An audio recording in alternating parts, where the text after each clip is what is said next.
What's good, everybody? D&B ENT, your boy, Big. Hey, man, today about to do another video for Llama Arts. Yes. I like Llama Arts, man, because they put the, the animation with the horror story.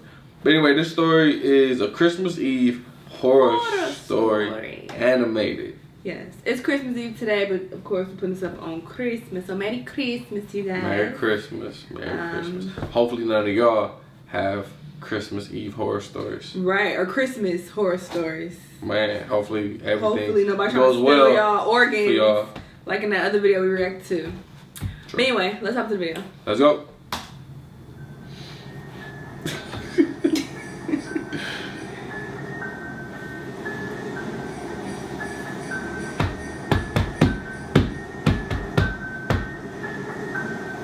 Can't believe it's Christmas time. Yep.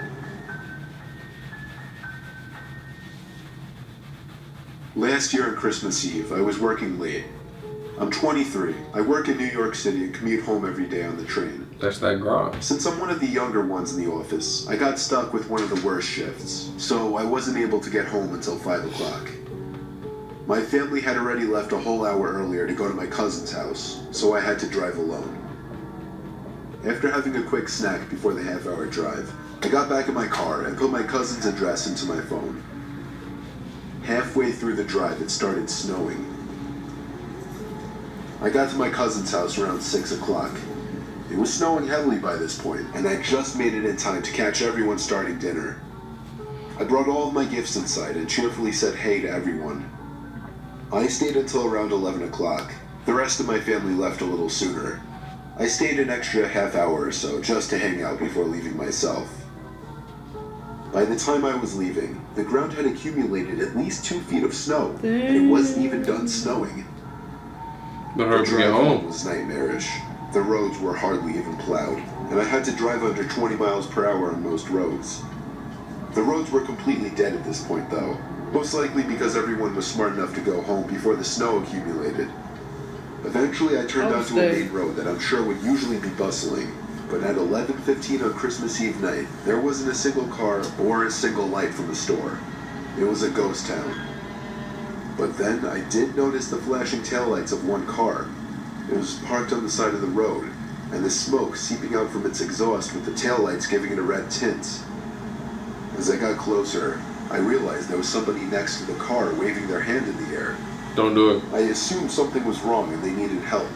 So, me being the good Samaritan I am, I pulled up behind the car. When I opened my door, the guy approached me immediately, barely even giving me time to step out. He was an average-sized man, probably 5'10", 180 pounds. He spoke in a very demanding voice, asking me if I know anything about fixing an engine. I told him I didn't know much about cars. The guy responded very quickly to everything I said. He told me it's fine. He went inside of his car for a second, popped open his trunk, came back out and told me to just wait by the trunk for a second. Oh, why not? I had no idea what he wanted me to do. I was really confused. He walked over to the front of his car, and I heard him open the hood. I couldn't see anything he was doing since the trunk was blocking my view, and the loud wind of the snowstorm overpowered any small noises he might have been making. I put my hands on the back of the car and leaned my body in anticipation, when suddenly I heard 3 or 4 quick and aggressive footsteps in the snow behind me before I was pushed into the trunk. The man tried to close the trunk on me, but I kicked my feet up in resistance and held it up. I was able to overpower him and kick the trunk open completely. As I took advantage of the few seconds I had to get out of the trunk, I took out my keys. He tried to grab me now, and I dug my house key right into his neck. He fell to his knees, and his scream echoed down the deserted street. I was in my car and halfway down the road before he could even get up from his knees. Where was the other dudes? A little further down, I called 911 and reported the guy. I came back in 10 minutes to find blue and red lights illuminating the windows of the deserted stores. The police held him until the ambulance arrived for him. I thought he said he heard 3 people. Thing, and nothing ever felt better in my life. He did say I got home heard 3 half an hour footsteps later and told my family everything.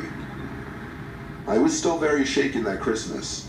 And this remains possibly the most horrific thing I've ever experienced.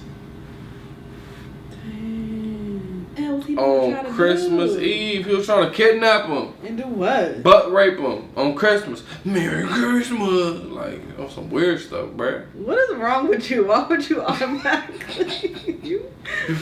Brandon is off in the head. But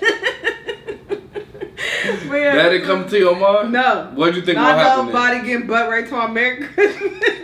What are you talking about? We are not trying to laugh at rape. Please disregard this conversation. Anyway, this was a very creepy story. Let us know what y'all thought about it. Make sure you like and subscribe. We'll see you in the next one. Bye.